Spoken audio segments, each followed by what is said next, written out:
गीता 12:19।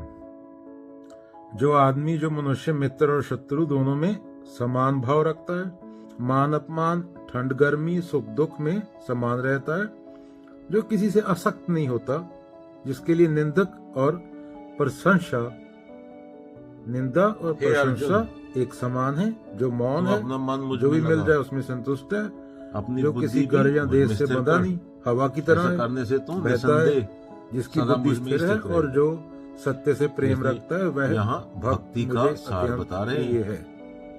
मन और बुद्धि दोनों भक्त अगर की एक दृष्टि दिशा में में कोई हो तो मित्र या जीवन शत्रु नहीं शांत रहता होता है। हमारा जैसे मन सूरज संसार में सबको समान इधर-उधर रूप में भटकता रोशनी रहता है। देता है, कभी वैसे ही वस्तु में, सच्चा कभी साधक इच्छाओं हर में, कभी भविष्य किसी के में। साथ करुणा और शांति रखता और है। बुद्धि बहाने बनाती है, थोड़ा और कमाऊं, जब भीतर थोड़ा और आत्मज्ञान स्थिर हो जाता है तो कोई बाहर की बात तुम्हारे अस्तित्व को हिला नहीं सकती। तुम्हारा मूल्य अब दूसरों की राय से तय नहीं होता। उसके बाद बोला जा रहा है सुख दुख में संभव। बस दिशा बदल दो। जीवन की परिस्थितियां, गर्मी या ठंड, सफलता या सफलता केवल अनुभव है। भक्त जानता है ये आते जाते बादल हैं, पर आकाश जानी उसका आत्म स्वरूप सदा सत्य शांत रहता है। ईश्वर में जो जिसे अपनी पहचान सत्य से मिली है, ईश्वर से मिली है, उसके लिए दूसरों की प्रशंसा और आलोचना दोनों केवल आवाज है, साउंड्स हैं।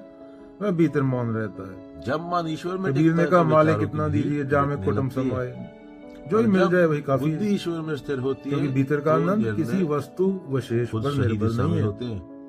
भक्त जानता है सारा संसार ठहरने की जगह नहीं है, बल्कि यात्रा का मार्ग है। वह हर जगह रहता है पर किसी जगह से बनता नहीं। रोशनी बिखर जाती है। उसके बाद स्थिर बुद्धि, सूर्य की ओर बुद्धि अब इधर उधर नहीं भागती। वह जान गया सब भगवान की सत्य की इच्छा से होता है, बस साक्षी हूँ। तो जब भीतर का मौन पूर्ण हो जाता तब कोई फर्क नहीं पड़ता कि कौन तुम्हें अपमानित कर रहा है और कौन सम्मान दे रहा है। तब तुम उसी शांति में जीते हो। यहाँ कृष्ण ने गीता बोली थी, यहाँ सत्य है वही भक्त तब कोई नहीं है, परेशान नहीं होगा, कोई आइडेंटिटी से नहीं बंधा है, वह बस अस्तित्व की सौगंध है। भगवान में है, वो सब दिशाओं में समान फैलती है। खुशबू चारों दिशाओं में फैलती है, एक दिशा में नहीं। पर जब दोनों मिल जाए, इधर हिंदू खड़े हैं, उधर मुसलमान खड़े हैं, मैं इधर क्रिश्चियन खड़े हैं, इधर ये खड़े हैं, वो खड़े हैं। एक साधु थे, एक आदमी उनके पास रोज जाकर गालियां देता था।